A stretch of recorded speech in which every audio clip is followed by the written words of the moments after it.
Selamat pagi, selamat sejahtera bagi kita semuanya. Perkenalkan, nama saya Basrawi.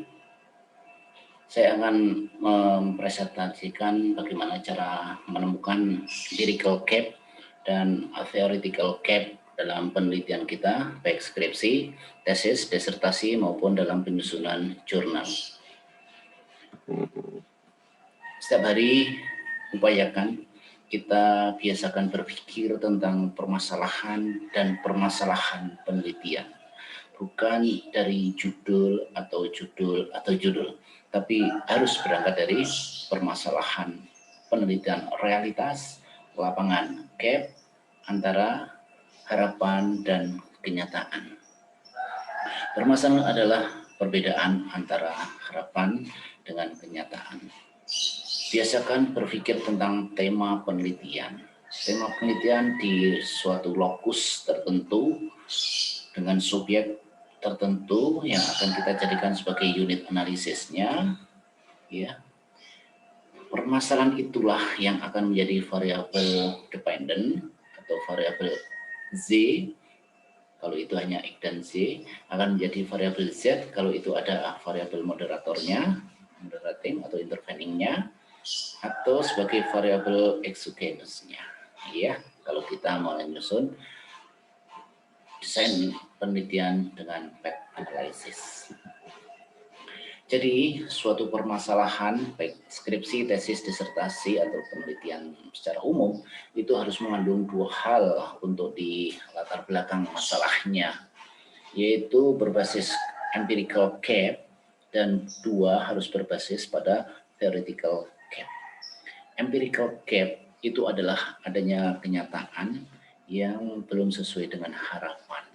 Kalau kita meneliti tentang rendahnya kinerja karyawan misalnya, kita harus meyakinkan pembaca bahwa di sana memang ada permasalahan. Rendahnya capaian target, rendahnya absensi, rendahnya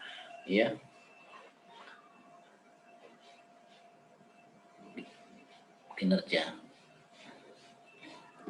Terus, data permasalahan empiris harus berbasiskan data lapangan yang tidak sesuai antara harapan dan kenyataan. Empirical gap yang bagus itu harus berbasiskan data. Ya, harus ada angkanya, bukan hanya sekedar berkata secara kualitatif. Ini contoh yang pertama adalah contoh yang bagus karena ada datanya. Contoh yang kedua, Bank Syariah mengalami disruption berhadapan dengan fintech, financial technology, itu tanpa angka sehingga kurang bagus, ya. Pokoknya yang berbasis data itu bagus. Empirical gap yang tidak ada datanya itu belum dinyatakan sebagai empirical gap yang bagus. Sedangkan theoretical gap itu adalah adanya pertentangan antara penelitian terdahulu yang meneliti tentang tema yang sama. Penelitian yang pihak pertama atau penelitian sebelumnya mengatakan bahwa ada pengaruh antara X dan Z, Tapi penelitian yang lain mengatakan tidak ada pengaruh antara X dan Z. Disitulah terjadinya theoretical gap. Theoretical gap ini sangat penting, ya, sehingga antar variabel yang berpengaruh dalam penelitian kita itu dicarikan theoretical gap-nya, sehingga nanti kita akan menemukan novelty atau kebaruan. Berdasarkan theoretical gap itulah muncul kebaruan penelitian kita. Kita akan mengisi kekosongan yang mana, ya. Memetakan permasalahan, ya, antara empirical gap dan theoretical gap menjadi satu. Disinilah wujud sebuah latar belakang masalah, state of the art-nya, ya, itu muncul. Ada empirical gap disusul dengan penelitian terdahulu yang relevan sebagai theoretical gap atau sebagai the state of the art penelitian kita.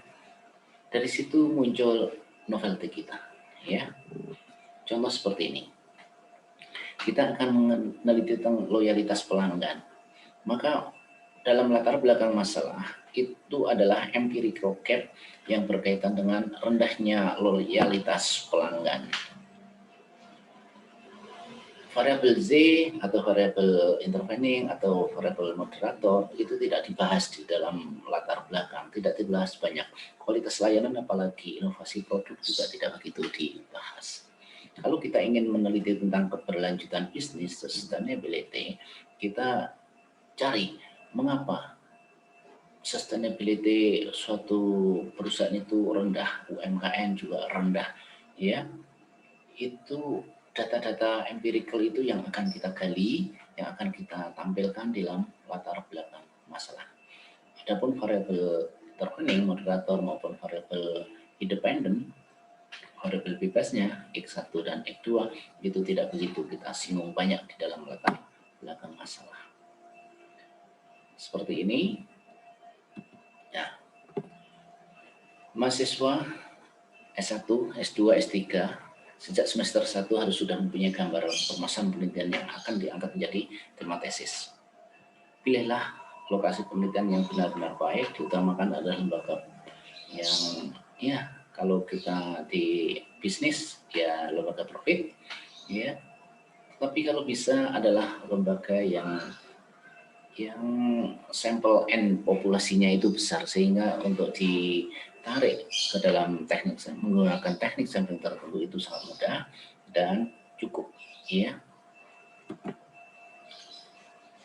Tadi cari riset gap-nya, empirical gap-nya, terus theoretical gap-nya, jangan lupa, ya. Seperti itu. Hindari copy paste dalam membuat latar belakang, teori, metodologi maupun hasil. Tapi lakukanlah parafrase sehingga akan terhindar dari plagiasi. Karena nanti ketika diternitin itu akan berwarna bisa biru, merah, dan seterusnya. Itu berarti bukan karya kita, tapi itu adalah ada kemiripan, ya, similarity dengan penulis lain, tulisan lain yang sudah ada di dunia maya tadi. Kumpulkan ya puluhan, ratusan PDF terlebih dahulu. Kalau kita bisa Mendeley, masukkan ke dalam Mendeley kita susun dan kita jadikan dasar kita dalam melakukan penelitian. Itu yang saya bisa sampaikan. Saya akhiri. Terima kasih. Selamat pagi.